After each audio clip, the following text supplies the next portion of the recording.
Hey everybody, Tim Bergholz here. Welcome to our 3ds Max introduction.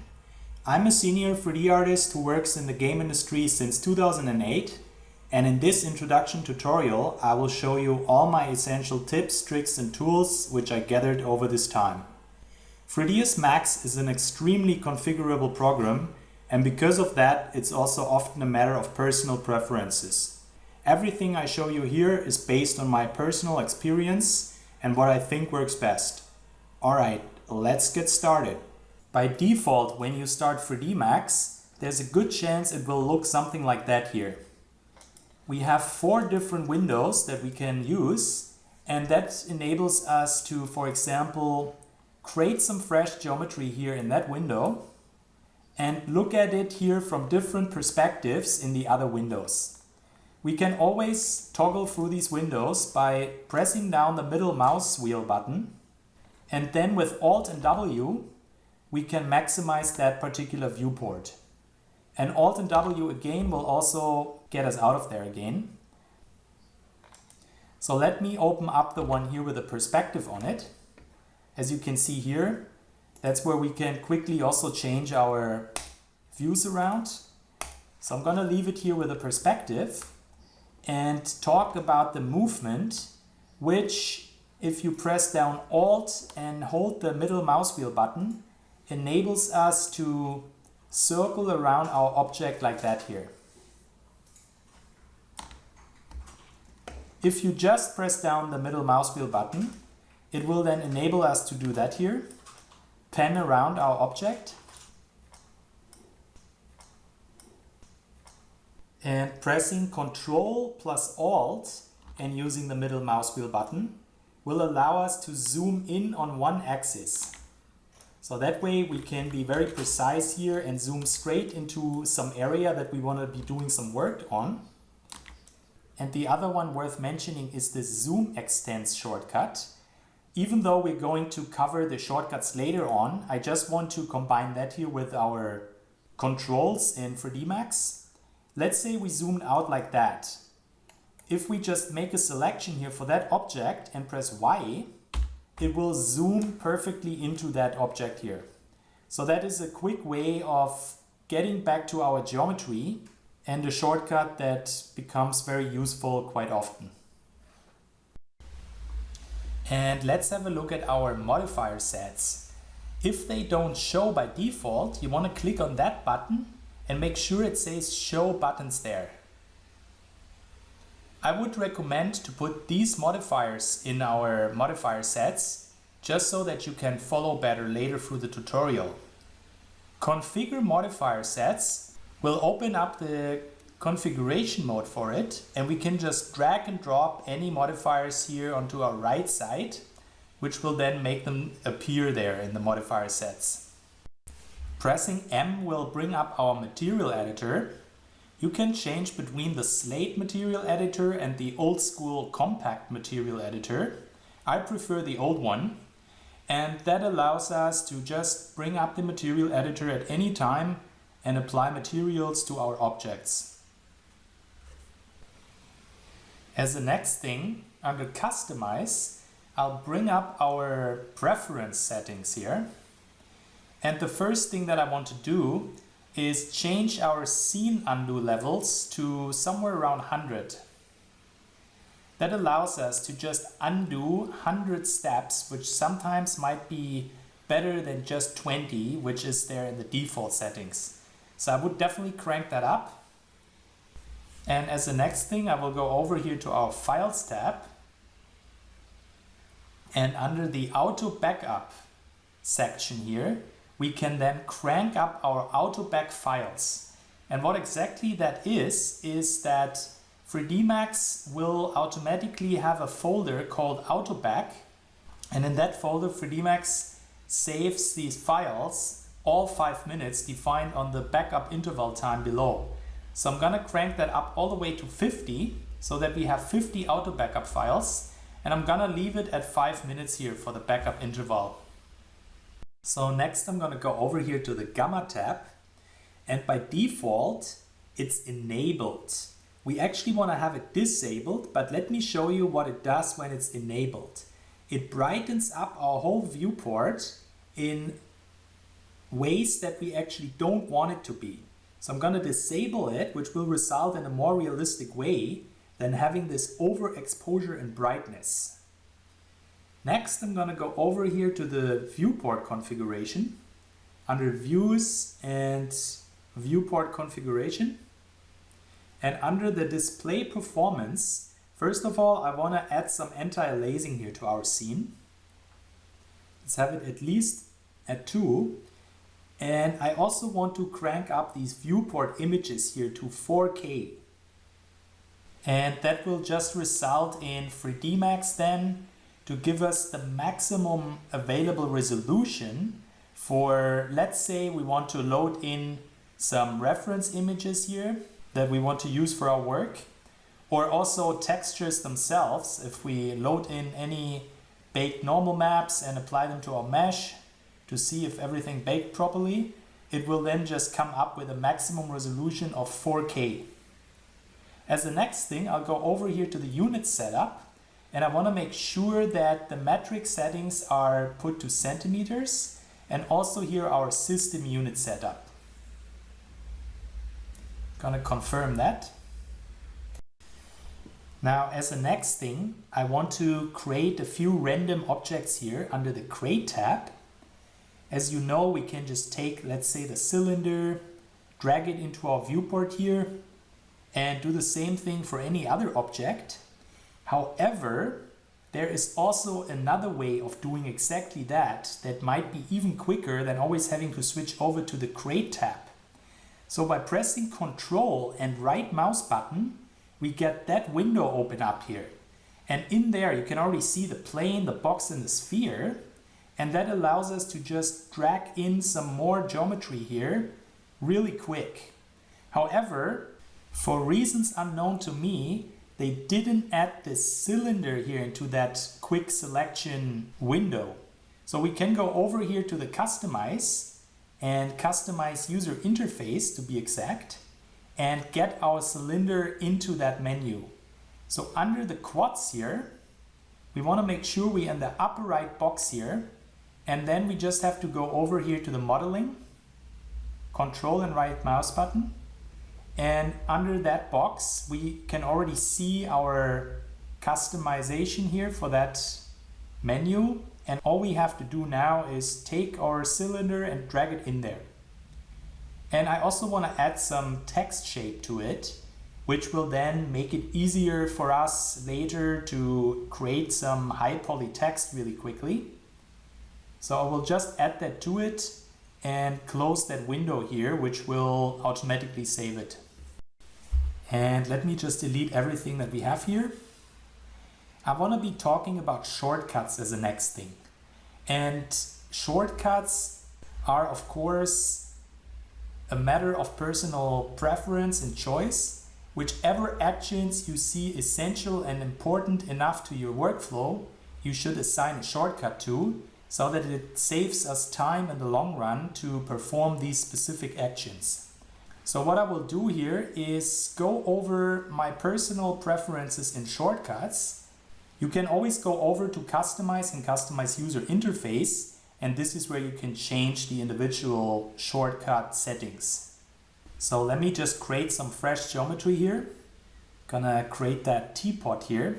And the first thing would be the Display as See-Through toggle, which by default is on Alt and X.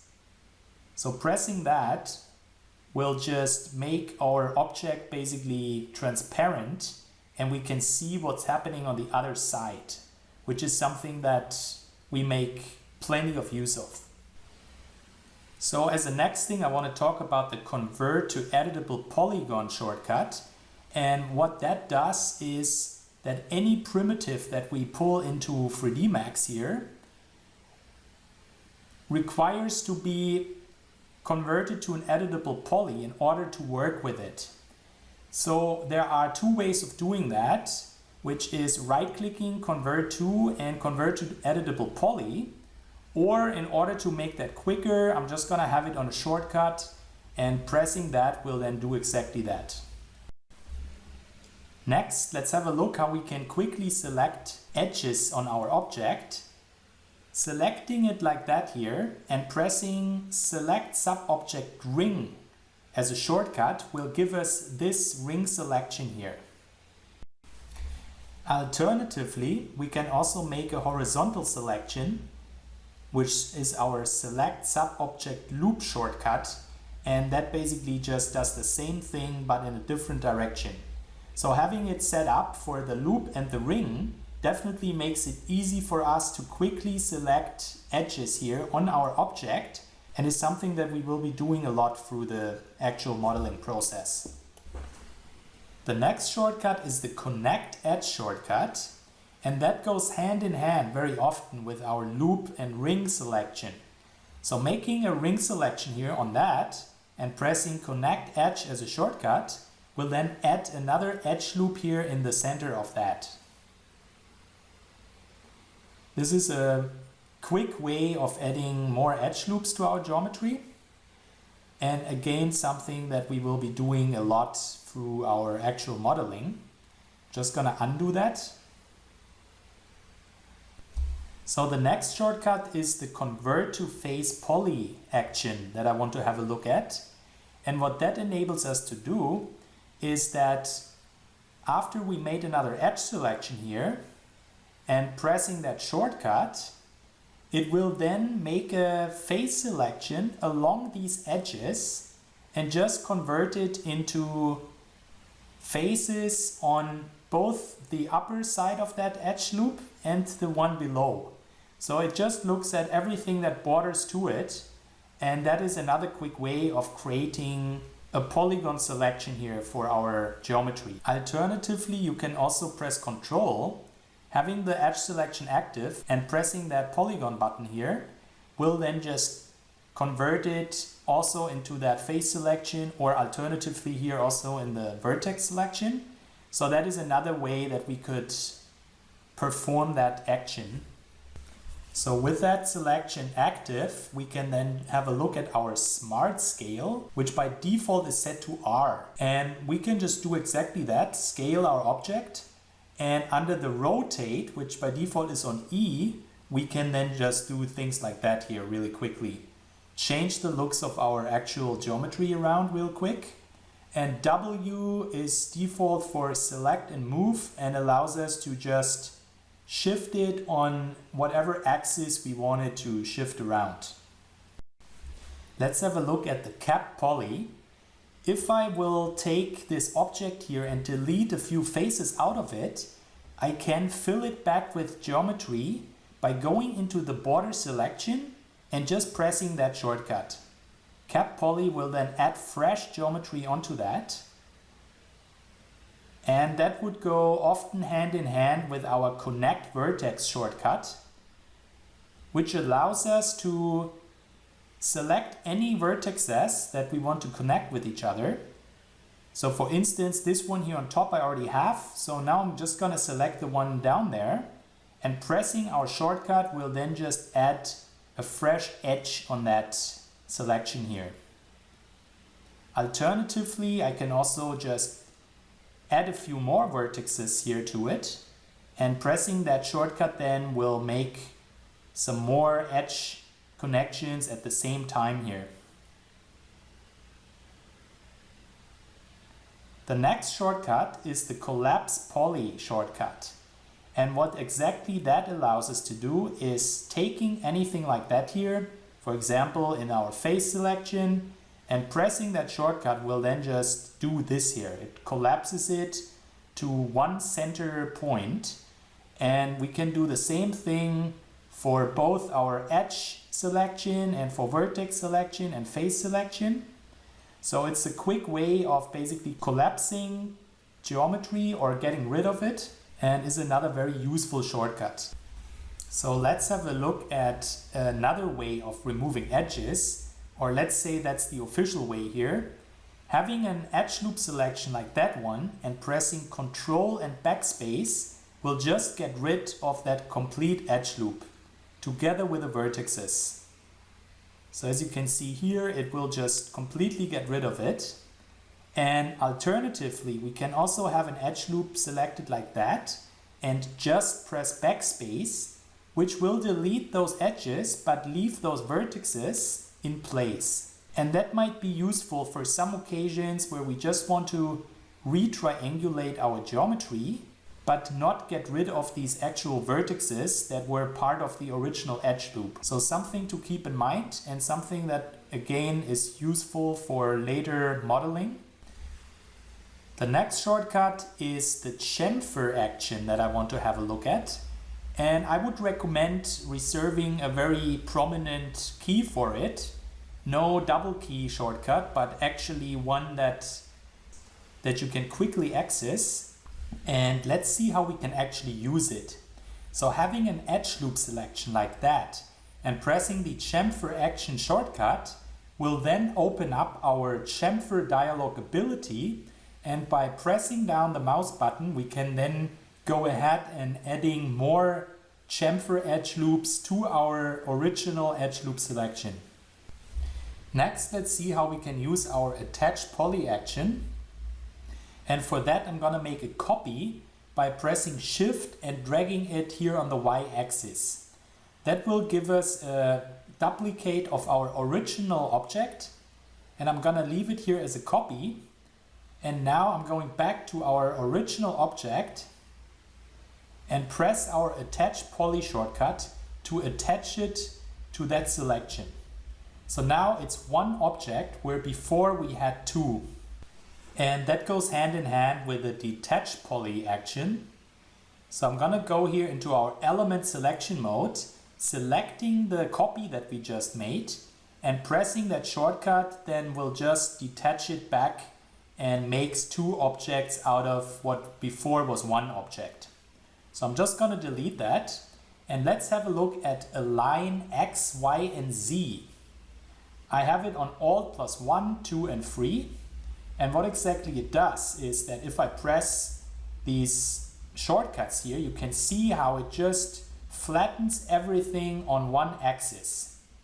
And that makes a lot of sense to have on a shortcut. Probably not for the example that I use it for here, but let's see about this one here. So for example, let's say we decide we want that to be flat. I just select these verts, and now I have it all aligned on the Z axis by making use of that shortcut here. So the next shortcut that I want to have a look at is the inset shortcut. And this one works in combination here with our face selection. So let's say we have a selection such as that here on our teapot. We can then switch over here to our inset action. Pressing the shortcut will highlight it also here on the right side, and then we can just inset into that face selection here and move it around here with our move shortcut as well, which will result in a different appearance on our object and just makes it very fast for us to change the existing look of any of our objects. Definitely one worth having. Next, let's have a look at our Auto Smooth Poly shortcut, which I have on the tilde key. Let's see about this object. This one here at the moment has a whole lot of different smoothing groups assigned to it. Like this one here is 1, this one is 4, and this one is 3. And we can now go into our element mode here, and pressing the shortcut for Auto Smooth will then just make a smooth action based on this angle here, 45 degree. So for example, if we want the whole object here to be one smoothing group, we would just crank up our Auto Smooth angle here, and pressing our shortcut again will then just make one smoothing group for the entire object. We can also individually select some faces here and press the button, and it will then just result in different smoothing groups here on our object. So it's a quick way of assigning these smoothing groups, and again, very important to have. And as the next thing, I want to be talking about the edge constraint mode. So let's say we have this edge loop here, and we want to drag it up on the Y and the X axis. There's no way for us to be exact about it if our constraints are set to none. You can see it on the right side here.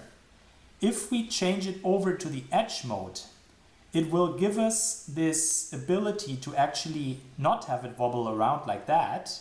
So let's see how it looks like. As you can see, that just makes it follow the edges perfectly as if it's on a rail. And that's just one thing that we also will make a lot of use of. There's always the one or other occasion where we want to change our edge positioning without actually changing the silhouette of our object.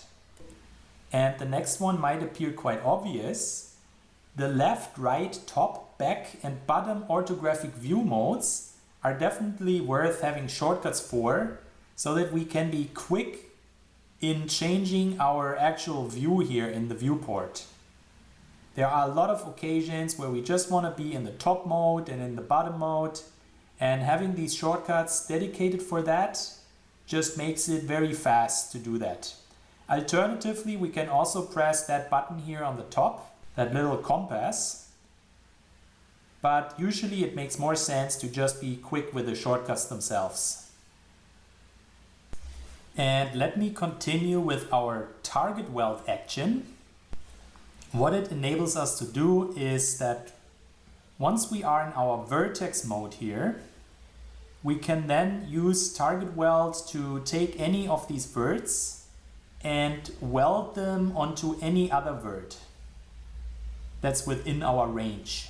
So these ones here we can put there on the top, and this one here I can put one down.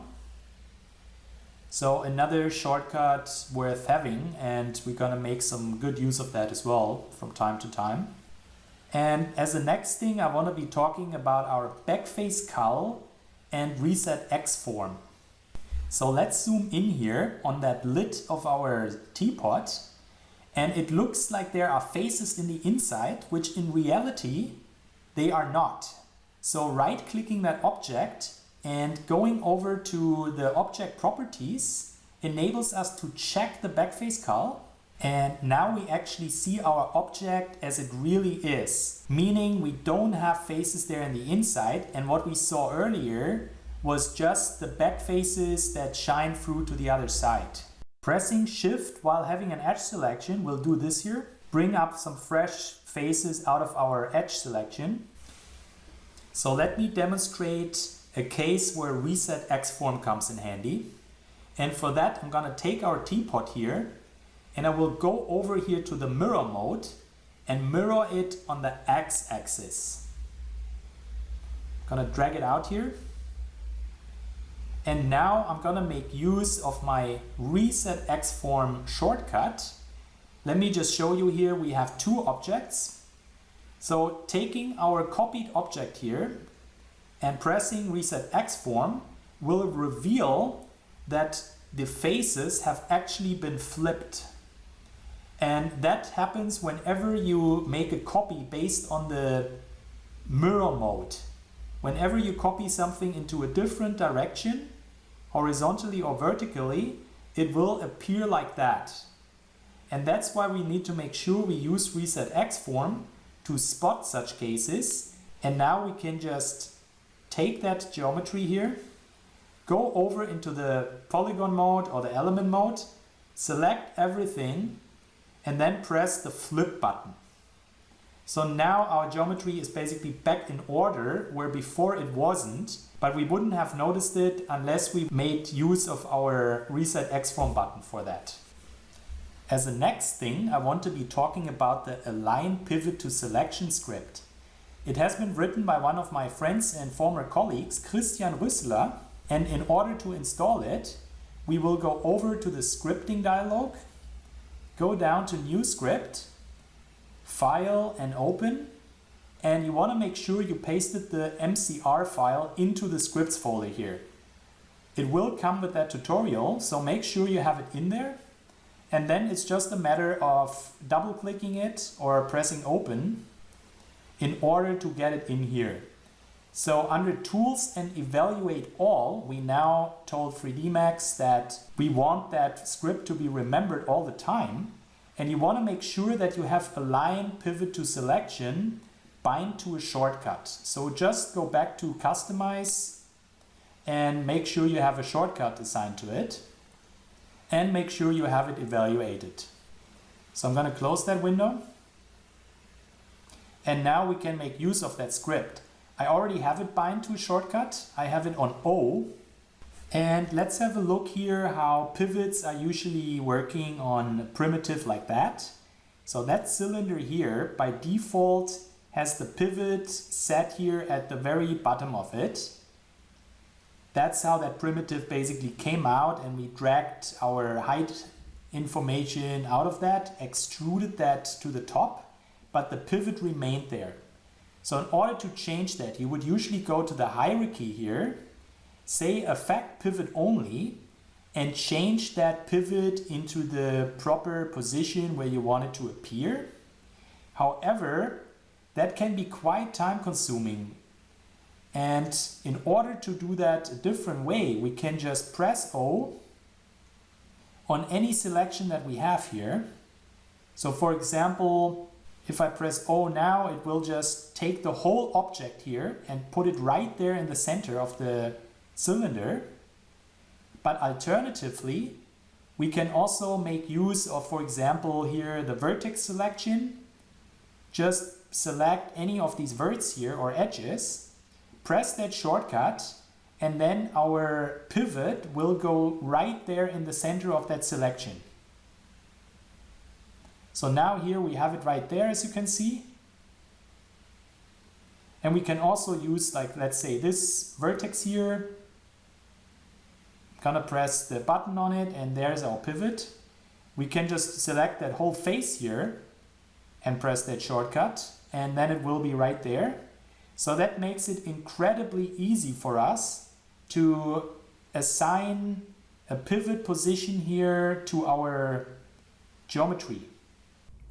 So as the next thing, I want to have a quick look at the FDD modifiers, as well as some of the other modifiers that we have in our selection here. So let's create a cylinder for that and make sure we have enough height segments so that we can then add that FDD2 modifier first of all, which then will give us this selection bracket here with control points. So the control points are these little guys here, and we can then switch over here and select them and, for example, do stuff like that here. And then go over here to the move tool and bring it down. So that enables us to basically reshape our geometry and make a completely new object based on these control points and how we want to shift them around.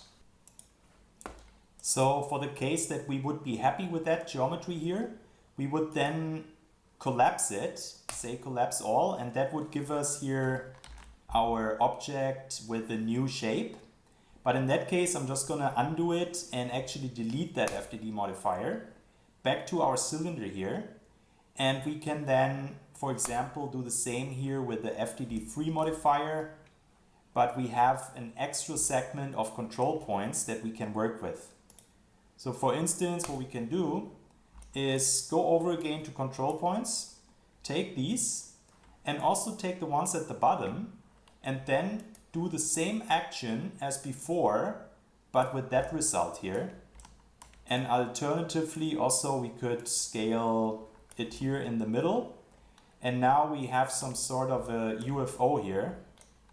And that is pretty much FDD modifier in a nutshell. We can also always take individual control points and shift them around. And that might sometimes be something that you want to do. Probably not on a weird case like that here though. So the other modifiers worth mentioning are push and shell. And for that I'm going to convert our cylinder here to an editable poly. Let's go over here to the edge selection and double click them in order to get some selection here, or alternatively we can make use of our shortcuts. And then with the push applied, we could do something like that here, for example. You could pretty much do the same thing with a scale, but sometimes you may want to have a modifier in order to leave it on top of your geometry and be able to revert it later if you're not happy with it. So in that case here, I'm going to collapse that. And now we actually have that as one solid geometry here. And I will zoom in, take that face here and just delete it. So now we have an open hole in there and we can then demonstrate what the shell is doing. And it's really as simple as the name already suggests. It adds a shell to our geometry and we can define whether we want to have it on the outside or the inside. So in such a case, we would, for example, do this here. And if we're happy with it, we would then just collapse it and have some weird geometry here that we probably don't have any use for, but who knows. So shell is one modifier that we can definitely make some use of very often. And also it's worth mentioning that down here we have a button called Straighten Corners, which will just try to make that geometry, as the name suggests, more straight and aligned to our outside geometry. So as the next thing, I want to have a look at our symmetry modifier. And for that, I'm going to create a fresh teapot here into our scene. And pay attention to how the pivot is now located at the very bottom of it. This is just the default way that 3D Max usually brings in our fresh geometry.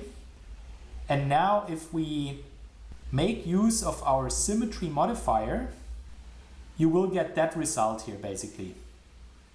It looks at our pivot and it just makes a symmetry modification based on exactly that. So it always looks at our pivot. So as the next thing, I'm going to just delete that again. And I will make a vertex selection here on that front end of the teapot. I'm going to press that button so that now we have the pivot exactly in that location. And now if I apply our symmetry modifier again and flip that here on the x-axis, we get something like that. So again, that's a way for us to quickly make use of our symmetry action in combination here with the pivots that we can quickly control through our align pivot to selection script. Let me make another selection here. I'm selecting these verts, press align pivot to selection, and now you can see how we have that funky looking teapot here with just a few clicks. As the next thing, I'm gonna have a look at our detach elements or split elements script. You can get it over at ScriptSpot for free. Unfortunately, I can't add it to that tutorial because otherwise that would come with some copyright problems. Under new script, we're gonna do the same action that we did before. We're just gonna open up our script here and we will evaluate it. And then it's just a matter of going into our Customize User Interface, finding the Hacksaw Tools category, and bind a shortcut to split elements into separate objects. Gonna close that here. And you can see how this teapot element here is not only just one element, but all these different ones here are actually different elements just attached together. So pressing that script button here will then result in all these objects here splitting up into its own elements. So now we have all these pieces here as separate objects. Next, let's have a look at the Scene Explorer. We can open it up over here, toggle Scene Explorer, and in here we see all the objects that we have in our scene. And as you can see, we have all the split up pieces here as well, which we produced by making use of the detach elements shortcut just before. So let's make a selection here for some of these elements, and dragging them onto any of these pieces here will result in them to be linked to this particular piece. So now if I take that piece and drag it around here in the viewport, you can see that everything else is linked to it and will just follow it. So let me just unlink that. And as you can see, usually that would be what's happening. We can just drag our stuff individually around, but linking that will then result in it to go together, which might be useful for some cases later. We can also make use here of the search function, which again might be useful later when we have like a ton of different objects and you want to find something. And as a next thing, I want to talk about the chamfer modifier, which is new to 3D Max ever since version 2015. So both 15 and 16 come with that new modifier. And for people that have an older version of 3D Max, you can also make use of a third-party app, which you can buy here on that website, made by Marius Silagi. It's the only other app that will allow us to perform this kind of action that we need to have in order to produce this high poly geometry. And let's just create a fresh teapot here in order to demonstrate what chamfer modifier is able to actually do for us. So first of all, let me change that color here. Let's give it a gray. And as a next thing, I'm just gonna copy that over here.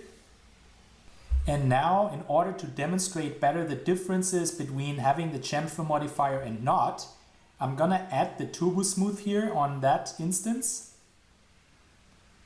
And as you can see, that just makes everything perfectly smooth, especially around our edges. And that is exactly what we don't want to have for a hard surface workshop such as this one here. So in order to not have it that smooth here around these edges and actually have it hard edged, we're gonna make use of smoothing groups in combination with our chamfer modifier. So let's go over here to the other version of the teapot. Take note how this lid is all one smoothing group here. Now, in order to break that up, I'm gonna make a face selection here.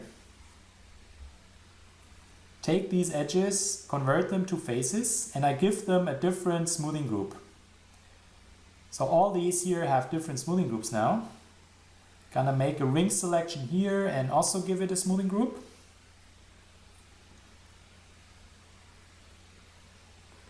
And just go ahead and do that here on some other spots as well, like this one here.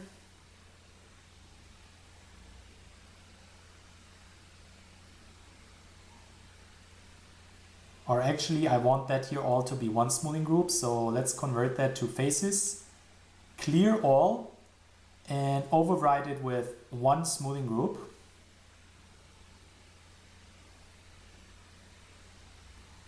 And here at the bottom, I'm gonna just select that vert and grow the selection after I converted it to faces.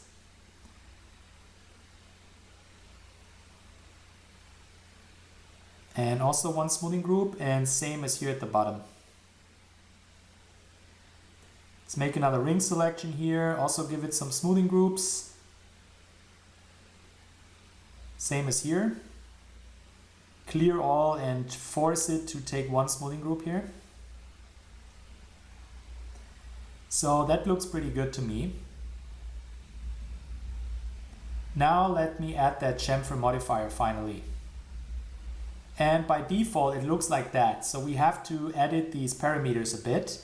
From smoothing, we want to make sure we have set to unsmoothed edges. And now you can see already what's happening. It chamfers along our smoothing groups. So that allows us then to further edit these parameters if we want to, like the amount and the segments, and basically change the hardness of our crease.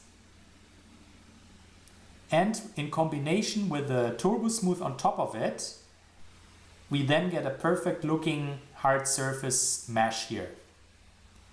So you can already tell the difference here from right to left. And again, we can further edit these parameters here. And that gives us the maximum control. And what makes that method also the best for our high poly workflow is that we can always go back into our editable poly mode and change our geometry because everything is based on these modifiers. So changing your high poly look has never been easier than that and makes it incredibly flexible. And as the next thing, we're gonna have a look at text tools. You can download it for free and you can just drag and drop the installer file here into the viewport, hit the quick install button, and in order for 3D Max to remember it the next time we start it, we want to make sure that we really integrate it into 3D Max. And in order to do that, we go over to Customize and Customize User Interface. And then in our category, we are having a look for text tools. And then we just drag that button here over to the left corner here. And that way we can always bring up text tools. So as you can see, there are a whole lot of different buttons here that come with text tools. And all that's important to know at the moment is that it is a support plugin that helps us with the unwrapping, at least in some parts. So some of these actions will be useful later for us. For now, all that really matters is that we have it installed. There are also some explanations on the main website of Text Tools that explain in depth what it's doing.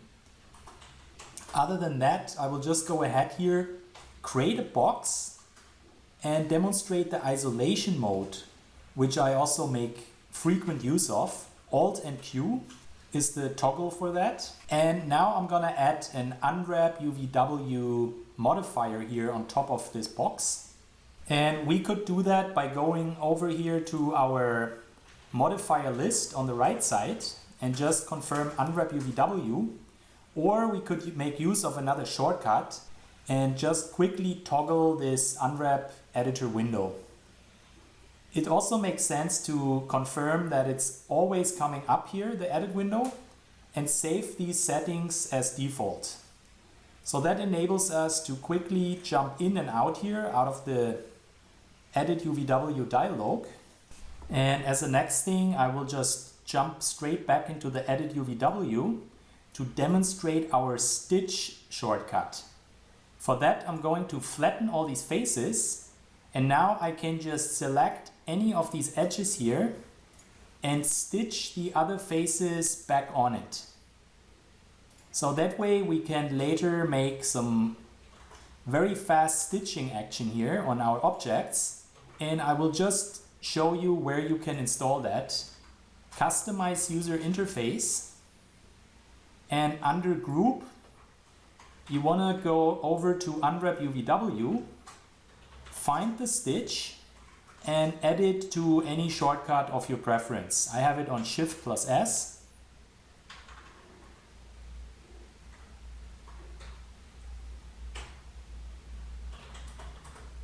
And just to demonstrate it again here, that way we can very fast just stitch our things back.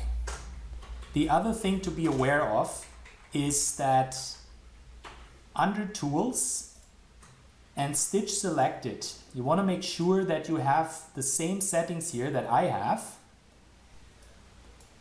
Otherwise you may get some strange results with the stitching. So then you only have to save it again, save current settings as default, and that basically then makes it perfect in order to stitch our things back together. And another very important shortcut that we're gonna make plenty of use of later when we're unwrapping. And that pretty much sums it up here for the most important actions, modifiers, and scripts that help us to be fast and efficient with our modeling process. And speaking of which, We are going to continue with the modeling part of the AKM after that chapter. So I hope to see you there.